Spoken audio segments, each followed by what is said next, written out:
Hello, it is me. I've come again, the one that wants to open our mind and our ears to understand what is really going on in Nigeria.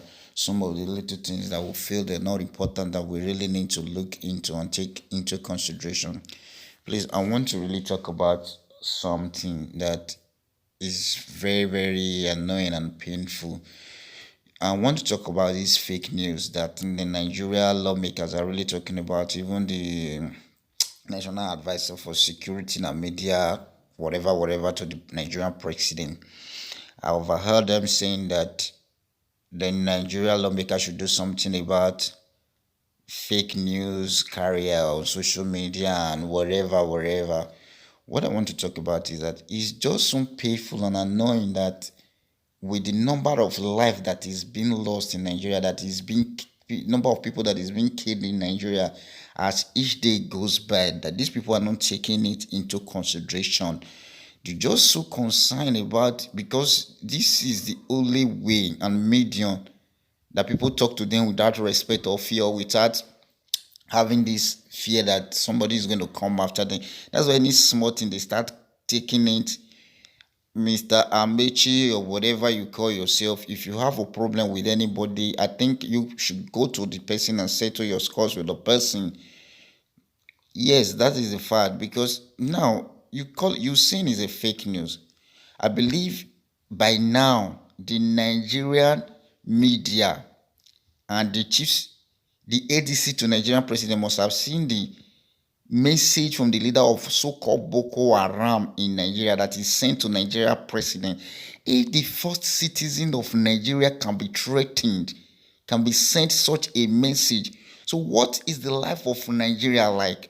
It's like trash. Because they don't even need to send a warning. They don't need to send a message to anybody. And this should be your number one thing. The security of lives of Nigeria. You're not talking about it. People are dying as each day goes by in that country. People are not doing anything about it. You just you go to the media, you gather the media, you start talking of fake news. What is the fake news? People talking about the reality of the country or what the country is passing through. Is that what is fake? Is that what you call fake? Thank God for this Aisha Yusufu, who is not scared of these people. See, you can, I don't know how to put it. Ben Bruce says something during Buhari's election 2019, said you can succeed in ringing election, I quote, but you cannot ring the faces and the hearts of Nigeria. That is what Ben Bruce said. Now, what is it? What is fake? That what the Boko Haram is sending video to social media, and you people cannot locate them with videos and a message that they are sending to city. Sometime ago, Nigeria was they released some number of boys that was arrested. They called them Boko Haram. I know that the problem is solved. Some were released. If you're looking for those boys today now, how do you locate them? Is that what you call fake news? People are dying every day in Nigeria because you see them on social media. Is that the fake news? Now I will show you a video of what the special advisor said to the special advisor to the Nigeria president on social media and network said about that they find out Amechi was not attacked. If Amechi was not attacked, is Amechi not bigger than Nigeria? If he has a problem with anybody, he should go and settle. If they said something about Amechi, if it's not true, why is Amechi worried about it? If it's not true, he should fold his hand and keep deaf ears to it as if nothing happened. Why are people worried?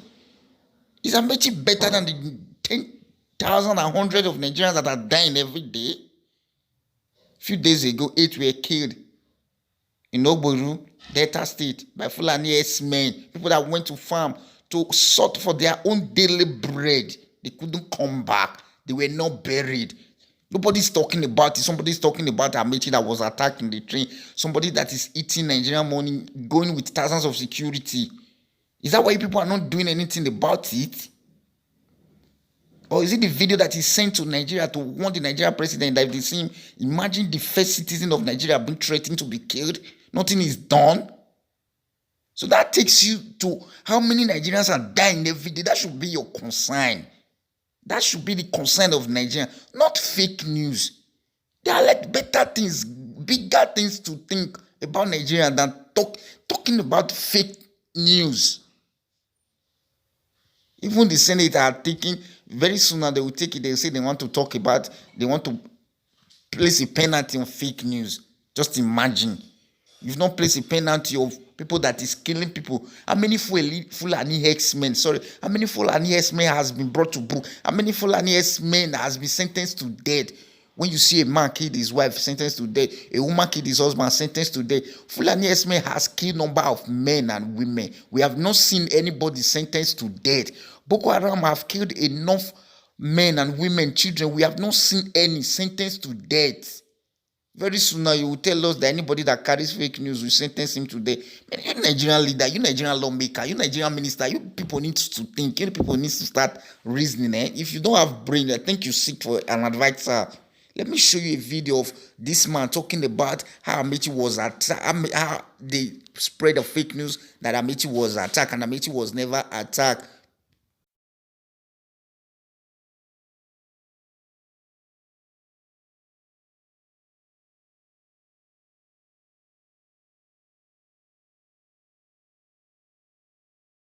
We have got many calls, many inquiries, whether this was true or not. But of course, there is no truth to it at all.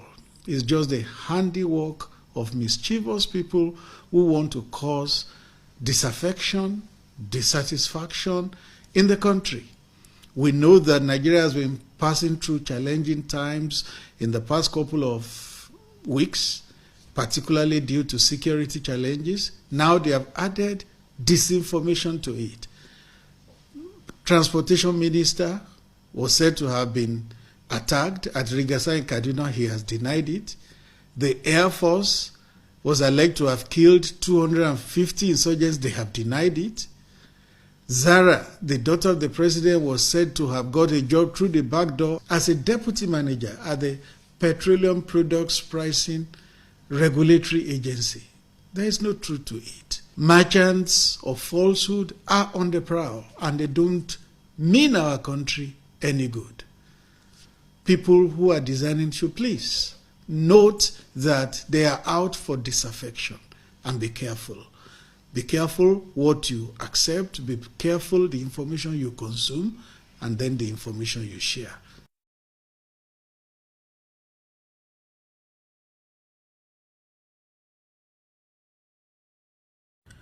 Rotimi Chibuike Amechi, you should be ashamed of yourself. You should be absolutely ashamed of yourself. You think lies and propaganda is what governance is all about? You were attacked yesterday and yet you come out to deny it? Have you forgotten that there are people on that train? Or is it just that you have no value for citizens, that you can tell a bare-faced lies? Oh my goodness, did you think when your convoy scattered and you were all running around like mice that water had been poured on them, newborn mice that water had been poured on them? Did you think that citizens did not see that? Did you think what happened yesterday is a joke? You think you are safe in your houses. We are being killed and yet all you do is lies. Instead of you to be preparing your notes so that when you meet the president and commander-in-chief of this country, you tell him indeed the insecurity is real. All you think about is to lie. You know what? Let me tell you something. Yesterday's victims were once survivors. Today's victims were yesterday's survivors. And tomorrow's victims will be today's survivors. You think you are safe because you have escaped. When they are done with us, when they are finished coming to our houses and picking us and our children, they will come after you and your children. All of you that think you are in government and you are safe, they will come after you too, the way they have come after us, the citizens. Since you have refused to do this thing, since you keep lying about the insecurity in the country, people are being killed, people are being taken away, people are being maimed, people are being kidnapped, yet you are telling lies, even lies that hundreds of people witness, yet you are lying about them. When they are done with us, They will come after every one of you. You think you are safe right now. You have destroyed this country. You have made us insecure, even inside our houses. They are coming to our houses. They are picking up citizens. They are killing citizens. And all you do is lie. These lies will consume all of us. And when it happens, today you were able to say fake news, right? Tomorrow, you might not be that lucky. The way many citizens have not been lucky. The way many citizens have had to pay huge ransoms. Some have had to pay with their lives. You think this is a joke. One day, the reality of what he is on ground will no longer be a joke to you. And let me tell you something. Those that have been killed before will not be killed again. The next to be killed are those of us who are alive. Who are alive. You and I are the ones that are alive. I hope you'll see those two videos. Imagine the one who's supposed to tell us the truth, the one that is appointed, is saying there's never a thing like that. There is never a thing like that. Now, Aisha Yusuf is telling us that some of his relatives were in that same train. But it's just so painful that in Nigerian politicians, no one can be trustworthy. Only few of them. Few. That's why this fight is very difficult right now. Please, this is your first time of coming across this channel. Subscribe, like, and drop your comment. Thank you. We need to put a stop to these Nigerian politicians.